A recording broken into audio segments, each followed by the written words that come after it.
Bonjour à vous, on se retrouve aujourd'hui pour une nouvelle vidéo et on va parler, enfin vous allez me dire parce que je sais que vous me l'avez beaucoup demandé, mais j'ai pris le temps de tester ce fond de teint, de l'accord parfait nude. Alors certaines vous m'avez demandé mon avis même si vous l'avez déjà, donc déjà j'apprécie parce que vous souhaitez quand même mon avis alors que vous l'avez à votre tour. D'autres vous m'avez demandé mon avis tout simplement parce que vous voulez des solutions et d'autres simplement pour en discuter ensemble parce que pour beaucoup d'entre vous, vous l'aimez énormément. Il y a des personnes qui ne l'aiment pas forcément ou qui rencontrent des difficultés, mais il a fait un franc succès puisqu'il a quand même de très très bons retours ce sérum. Et moi je vais vous dire un peu ce que j'en pense et ce que j'ai rencontré comme point positif ou point négatif. Mais on va déjà passer aux promesses de cet accord parfait nude. Il faut savoir que les fonds de teint L'Oréal, globalement je les aime beaucoup, notamment l'accord parfait tout court, qui est un fond de teint que j'apprécie énormément et que vous avez très souvent vu, notamment dans mes fonds de teint petit prix. Alors il est sûr quand celui-ci est sorti, j'ai eu tout de suite envie de l'acheter, notamment parce que il se veut hydratant puisqu'il est à base d'acide hyaluronique. Il se veut repulpant, alors pour ma peau déshydratée qui a besoin de confort, ça m'a appelé, avec une couvrance légère qui a pour but aussi d'unifier le teint mais tout en restant naturel comme son nom l'indique, nude, qui apporte du confort, de l'éclat et qui allie donc effectivement le soin avec le make-up. Il promet également, si on l'utilise sur quelques semaines, de lisser les traits, de repulper la peau. Alors moi j'utilise jamais le fond de teint tous les jours, j'aime bien changer, donc je peux pas vous garantir cet effet. Peut-être que vous l'avez déjà remarqué parce que vous êtes certaine de l'avoir depuis un petit moment. Mais ça je peux pas vous garantir, je change mes fonds de teint, j'aime changer. Donc il promet d'être adapté à tout type de peau, même les plus sensibles. Il y a 9 teintes, donc qui sont susceptibles d'aller à tout type de carnation. Je vous ai donc réalisé 2 applications, et dont une combinaison que j'aime beaucoup sur moi, qui est vraiment un succès sur moi. Parce que j'ai rencontré des points positifs et négatifs avec ce sérum. Il a fait beaucoup parler de lui, et en bien, mais c'est vrai que moi j'ai pas eu le coup de cœur de suite, pour être tout à fait honnête. Donc je vais vous laisser sur les tutos et on va débriefer de tout ça juste à la fin et c'est parti, go! J'ai donc acheté 2 couleurs, on y reviendra à la fin sur ces 2 couleurs. C'est une pipette, c'est pas ce que je préfère moi pour le coup, et ça aussi on y reviendra sur le packaging. C'est une texture assez liquide, qui est légère et fine en termes de texture. Vous avez donc la light et là vous avez la medium. Les 2 teintes que j'ai choisies ont quand même un sous-ton doré, donc là c'est la light et là c'est la medium. À vrai dire la medium me va bien quand je la travaille en légèreté, mais j'apporte un peu de clair pour mon teint d'hiver, mais la medium m'ira bien pour l'été. Donc on voit bien la texture légère. Allez, je passe au tuto. Je vous fais une petite aparté juste avant de vous montrer le tuto, et je dis le tuto parce que figurez-vous que je ne sais plus, ou je pense que j'ai dû l'effacer, l'application où je porte le fond de teint seul. Et je ne sais pas où je l'ai mis, j'ai dû l'effacer, je ne sais pas ce que j'ai fait. Donc du coup vous allez voir l'application avec les associations que j'aime faire sur moi. Mais de toute façon à la fin je vous explique tous les détails de pourquoi j'aime cette association et tout ça, ce que j'ai pu remarquer quand je le porte seul. Peut-être que je retrouverai ça dans mes cartes mémoire peut-être plus tard, mais j'ai regardé un peu partout, je ne le retrouve pas. Donc comme j'ai pas le temps de le réappliquer seul, et bien vous verrez finalement quand même une association assez sympa qui vous donnera peut-être des idées, et puis je vous donne tout le détail à la fin. Allez, c'est parti! Je vais donc vous montrer une association que j'aime porter avec ce fond de teint. Je mets la Brightening CC Serum en teinte Rosy Light. J'aime beaucoup cette teinte parce qu'elle apporte un effet vraiment correcting et un coup d'éclat. Et elle est hydratante, confortable avec un joli glow. Je la laisse un petit peu poser. J'aime vraiment cette couleur, j'aime aussi la Apricot Glow. Et je vais appliquer en association le booster d'éclat de chez NARS dont je vous avais déjà parlé, et ça faisait un petit temps que je ne l'avais pas appliqué et j'ai fait 2-3 fois cette association et c'est vrai que je l'aime beaucoup parce qu'il apporte un éclat supplémentaire, de l'hydratation en plus et il n'est pas trop gras mais quand même assez de confort sur mes joues et je l'aime beaucoup. Alors si vous n'avez pas beaucoup d'imperfections, il peut se suffire à lui-même. J'avais acheté dans un premier temps une teinte un peu trop foncée, j'ai acheté une teinte un petit peu plus claire. Je fais un mélange, on y reviendra au niveau des teintes. J'humidifie mon pinceau pour éviter qu'il n'absorbe trop de texture et je viens travailler par tapotement dans un premier temps. Alors effectivement ça unifie bien, mais ça reste quand même une couvrance légère, en tout cas pour moi. Mais la texture se travaille très très bien, d'ailleurs elle se travaille bien au doigt, elle se travaille bien au pinceau et elle se travaille très bien également à l'éponge. Ma préférence disons va aller au pinceau et au doigt. Ça fusionne bien avec la peau et il n'y a pas d'excès de matière, c'est une texture quand même très légère, ça apporte un léger glow. sans être trop lumineux, et on arrive également un petit peu à le moduler. Je dis un petit peu parce que je trouve qu'il a ses limites, donc je viens le moduler au niveau de mes taches pigmentaires. Ça unifie quand même bien, mais si elle reste un peu léger par rapport à mes attentes, je viens mettre l'anti-cerne de chez Maybelline que j'aime beaucoup. Je vais le laisser poser et je vais m'occuper de mes sourcils. Entre-temps que la magie du montage, les sourcils sont faits et je viens travailler mon anti-cerne au doigt. Make-up du teint terminé, on est quand même sur un joli rendu. On a unifié le teint, ça reste joli, j'ai quand même pas mal de choses à vous dire. Et la magie du montage. Make-up terminé, je vous mettrai le détail en barre d'infos et le make-up des yeux arrivera un petit peu plus tard. Vous verrez que la lumière peut changer beaucoup la donne. Regardez d'un seul coup comment la lumière arrive un peu froide et redevient chaude par la suite. Allez, on débriefe, j'ai beaucoup de choses à dire. J'espère que ça vous a plu. Je vous développerai un petit peu plus la combinaison qui m'a plu avec ce fond de teint. Alors, la problématique que j'ai rencontrée avec ce fond de teint, c'est que je trouvais... Bon, c'est pas une problématique en soi parce que c'est ce qu'il promet. Donc, à la fois, il promet ce qu'il dit. C'est-à-dire qu'il a une couvrance légère. Donc, effectivement, on a un effet make-up, no make-up. Moi, j'ai des taches pigmentaires. Donc, effectivement, même si c'est léger, ça peut être modulable. Et je trouve que le côté modulable a ses limites. Je peux pas le moduler comme j'ai envie. Mais je le trouvais quand même assez léger. Mais c'est ce qu'il promet. Mais il reste quand même un poil léger sur moi. Ensuite, ce que j'ai rencontré dans les premiers temps, c'est que je trouvais qu'il manquait de confort. Alors, il promet d'être confortable.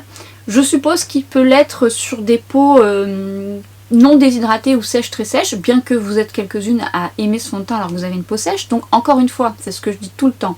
Ça dépend de votre type de peau, mais ça dépend de toute peau. C'est-à-dire que notre peau est unique. Vous pouvez avoir une peau très sèche et adorer ce produit, et une peau très sèche et ne pas l'aimer. Et d'ailleurs, c'est ce que j'ai eu comme retour. Vous avez été nombreuses à adorer, même si vous aviez la peau sèche, et des personnes qui trouvaient que ça marquait et que ça accrochait certaines zones de sécheresse.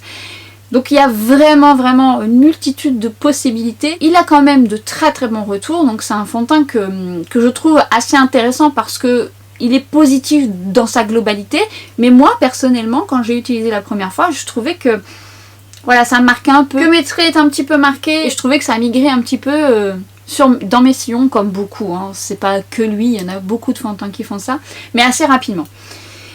Et puis j'ai voulu l'utiliser de différentes façons. Je l'ai utilisé au doigt, je l'ai utilisé au pinceau. C'est vrai que j'aime bien au pinceau. J'aime bien au doigt aussi avec la combinaison que j'ai pu vous montrer, mais j'aime bien au pinceau. Que personnellement sur ma peau très déshydratée, j'ai besoin d'apporter un confort en dessous avant. Quelque chose qui me permet d'avoir une souplesse supplémentaire. Parce que ce sérum de teint apporte un effet un petit peu ensuite poudré. Cet effet poudré j'aime bien parce que souvent ça présage une belle tenue. Et ça peut être joli parce que ça peut être effet poudré avec quand même un bel éclat, ce qui est le cas. Lorsqu'on l'applique, on a le temps de le préparer, on sent le confort avec ce sérum. Cet effet poudré est joli, mais moi, il est inconfortable sur moi. Mais son rendu reste joli, c'est juste au long de la journée, j'ai besoin d'un confort. Et c'est pour ça que j'ai commencé à travailler avec ce sérum de différentes façons, que j'ai pas donné mon avis de suite, parce que je trouvais que sur moi, il n'avait pas l'effet optimal que j'attendais. Mais je m'acharne toujours à trouver des solutions. Alors le but c'est pas de se dire il faut qu'il m'aille à tout prix. Non, parce que je voyais les possibilités de ce sérum. Je trouvais qu'il avait quand même des bons critères. Et donc il y avait un truc que je devais trouver sur moi avant et j'adore ça, trouver les solutions, c'est mon truc. Quand par exemple vous me parlez de problématiques, j'aime comprendre pourquoi ça fonctionne pas sur vous. Parfois je sais tout de suite pourquoi ça fonctionne pas sur vous, après j'ai pas la science infuse, hein. En plus si je vous vois pas en vrai c'est toujours un peu délicat, mais il y a toujours une petite raison à ça. Et quand je creuse avec vous, on la trouve cette raison. Avec des exceptions, c'est pas toujours le cas, mais en tous les cas, il y a toujours un petit truc. Sur moi, il suffisait juste d'apporter un confort en dessous, une base un petit peu plus hydratante, et avec une base plus hydratante, ça fonctionne nettement mieux. La tenue est pas mal, vraiment pas mal. Alors, elle n'est pas optimale sur moi. Pour certaines d'entre vous, vous trouvez que la tenue est top, mais je la trouve belle la tenue quand même. La texture est très jolie également, très fine, vraiment très fine. Mais moi je recherche un petit peu plus de couvrance. Donc du coup forcément ça reste un poil léger pour moi. Par contre mélanger à d'autres choses ça peut être sympa. Mais globalement il n'a pas été optimal sur moi dans un premier temps. Mais avec la combinaison que je vous ai montrée précédemment, sur moi il est trop beau. Franchement ça c'est trop beau. Sur moi évidemment. Mais ce que je peux vous dire c'est que ne vous arrêtez pas à vos premières impressions. Je vous le dis tout le temps de toute façon. Parfois on teste un fond de teint et il y a un truc qui va pas. Moi j'ai testé des fonds de teint dernièrement. Mais je me connais assez pour me rendre compte qu'il y a un truc qui va pas parce qu'il y a une raison. J'avais la peau sensibilisée, j'ai utilisé un produit qui qui m'a fait peler un petit peu à droite à gauche. Quand on commence à avoir la peau sensibilisée, parfois ça tient pas, c'est pas beau, ça marque. Laissez-vous le temps, comprenez pourquoi ça fonctionne pas, et si votre peau il n'a pas de souci actuel, il y a peut-être une raison, soit ça ne fonctionnera pas, ou soit parce qu'il faut l'utiliser différemment, parce que votre peau est unique. Ce n'est pas parce que vous entendez que tout va bien chez tout le monde que forcément ça doit aller bien chez vous. Non, vous vous doutez bien que ça serait trop beau. Ça veut dire que, admettons, 15 personnes adorent ce produit, il va vous aller à vous. Non, mais c'est aussi la magie du make-up, c'est-à-dire que ça peut aller à beaucoup de personnes et pas d'autres. Prenons l'exemple du Charlotte Tilbury, il y a beaucoup de retours positifs. Beaucoup. C'est un fond de teint qui plaît beaucoup. Mais, sous ma vidéo, vous êtes quelques-unes à ne pas aimer ce fond de teint. On a parlé un petit peu des solutions, mais il y en a qui n'aiment pas. Vous préférez par exemple le Futurist Hydra Rescue dont je vous ai parlé, parce qu'ils sont quand même différents. N'hésitez pas à aller voir ma vidéo, je vous compare un petit peu les deux. Voilà, c'est en fonction de votre peau unique. Ce fond de teint est fait pour tout type de peau. C'est vrai que j'aurais tendance à dire que ce fond de teint est adapté pour les peaux normales, les peaux grasses, les peaux mixtes, et les peaux déshydratées comme la mienne, sèches, très sèches, ça dépendra de ce que vous allez mettre en dessous. Et toujours avec un bémol, vous m'avez quand même fait des retours sur peau sèche où vous l'adorez. Le meilleur moyen de savoir s'il vous convient, c'est de le tester. Donc, n'hésitez pas à partager vos avis sous cette vidéo. Pour les personnes qui me l'ont déjà partagé, n'hésitez pas à quand même remettre votre avis, c'est tellement important. Votre type de peau, les points positifs, les points négatifs, ça aidera tout le monde et c'est toujours intéressant de lire nos avis respectifs. Ça ne reste que mon avis personnel, mais mon avis global de ce que je peux penser par rapport à certains types de peau, par rapport à mon expérience professionnelle. Mais sur moi, ce n'est pas une catastrophe bien sûr, mais j'ai besoin de l'allier avec d'autres choses pour qu'il soit optimal. Et après, je trouve qu'on arrive à un beau résultat. Maintenant, les petits points négatifs. 2 points négatifs, selon moi. C'est que c'est vraiment pas facile de trouver sa teinte. Je suis entre 2 teintes. On va dire que le médium peut me convenir, là je peux le mettre tout seul, mais il est quand même légèrement foncé, mais il me donne un effet bonne mine. Comme il est léger et que c'est un sérum, ça me donne un bon effet de bonne mine. Ça me donne un bel effet bonne mine. Mais je l'ai quand même racheté en plus clair, en teinte light, pour faire des combinaisons. Ce qui présage que je l'aime quand même bien, parce que sinon je l'aurais pas racheté en teinte plus claire. Je trouve pas ça aisé de trouver sa teinte. Donc bon. Je connais beaucoup d'entre vous, vous êtes obligés d'en acheter 2. Si on pouvait peut-être faire des teintes, voilà, 4-5 médiums, je trouve que les teintes c'est un peu trop peu. Point négatif, le packaging. De base, je suis pas une grande fan des pipettes, parce que souvent la pipette elle va pas chercher assez bien le produit, on a un peu, pas beaucoup. Mais là, ça en met partout. Partout. J'ai eu ce retour là aussi. En me demandant si c'était votre produit qui était défectueux. Honnêtement non, parce que j'ai eu plusieurs retours dans le sens. Moi j'ai la même problématique. Le packaging, franchement je le trouve pas top.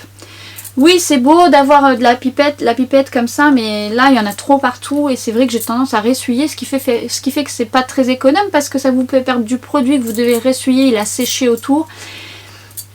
C'est dommage. En plus c'est pas vraiment le packaging que je préfère personnellement, tout simplement parce que la pipette va jamais vraiment jusque dans le fond et du coup on perd du produit. Alors après l'avantage quand même c'est que ça reste quand même une ouverture et que vous pouvez retourner le fond de teint pour récupérer la fin. Mais bon, voilà, nous ne sommes donc pas sur du négatif à 200%, c'est juste que moi, j'ai pas eu le coup de cœur de suite. Je peux pas dire non plus que c'est un coup de cœur à 200%. Et les personnes qui trouvaient une problématique un peu similaire à la mienne, où c'était pas très confortable, où ça vous pouvait marquer des zones de sécheresse, je vous invite à utiliser une base plus confortable suivant votre type de peau, plus hydratante ou même plus lumineuse, si vous recherchez quelque chose de plus lumineux. La Hollywood Flawless Filter est très belle en dessous, hein, et la base de By Terry est très belle en dessous, la base le booster de Nars est très très beau en dessous, ça apporte du confort, une lumière et je trouve que ça s'associe bien avec ma peau déshydratée. Faites la combinaison si vous avez à la maison ou une base hydratante ou confortable. Vous pouvez également mélanger ce fond de teint à d'autres fonds de teint pour apporter une tenue ou pour apporter un rendu un petit peu plus poudré à un fond de teint un petit peu plus lumineux. Faites des associations avec vos fonds de teint, je vous le dis souvent. C'est pas le but si vous les avez à la maison. N'achetez pas des fonds de teint pour faire des combinaisons. C'est si vous les avez à la maison, faites des expériences si vous aimez ça. Moi j'adore ça. J'adore ça parce que des fois on peut arriver à des très très beaux résultats comme ce que je porte actuellement. Aujourd'hui, je ne porte pas le fond de teint L'Oréal parce qu'en fait, j'ai enchaîné une deuxième vidéo. En général, je fais pas des 2 vidéos d'affilée, mais en fait, c'est 2 vidéos où c'est que parler, je fais pas de tuto. Parce que quand je fais un tuto et ensuite je parle entre temps, j'ai pas assez de temps de faire tout ça en fait. Parce que je fais plein d'autres choses à côté, donc j'ai pas le temps de faire 2 vidéos d'un coup. Mais là, pour le fond de teint L'Oréal, j'avais déjà fait mes make-up il y a quelques temps où j'ai montré un petit peu comment je procédais. Et donc du coup, là, j'en profite d'avoir un peu de temps pour tourner mon avis. J'espère que ça vous a plu, j'espère que ça a pu vous aider, en tout cas pour les personnes qui avaient quelques difficultés. Franchement, trouvez votre bonne base hydratante, votre bonne base qui peut aller en dessous, parce qu'après, il est très joli. Je vous dis, seul comme ça sur moi, il manque de quelque chose. Autant cet été ce sera différent parce que ma peau est beaucoup moins déshydratée, donc du coup ça peut avoir un autre impact. On en reparle, je le réappliquerai, je vous dirai si c'est mieux en été, parce que comme je vous l'ai déjà dit, en hiver, en été, notre peau est changeante par rapport à notre climat, par rapport où vous habitez, et donc elle a des besoins différents. Donc il se peut que lui et moi on tombe en amour absolu en été. On en reparle. Il y a des fonds de teint où je sais où ça se matchera jamais. Des fonds de teint avec lesquels on ne fusionne pas du tout. Hein. J'ai des exemples, je pourrais vous donner des exemples. J'ai essayé... non, il reste en surface, il ne fusionne pas du tout avec ma peau. Ça arrive, ça arrive. Donc lui, c'est pas le cas. Lui, c'est juste qu'il fallait trouver bon équilibre pour qu'il m'aille au mieux. Mais cet été, j'aurais peut-être pas besoin d'équilibrer. On verra. On verra. En attendant, n'hésitez pas à noter vos avis, ce que vous en pensez, et encore une fois, votre type de peau. On va discuter de ça dans les commentaires. Je vous dis à très vite sur Instagram et à bientôt pour une prochaine vidéo. Ciao!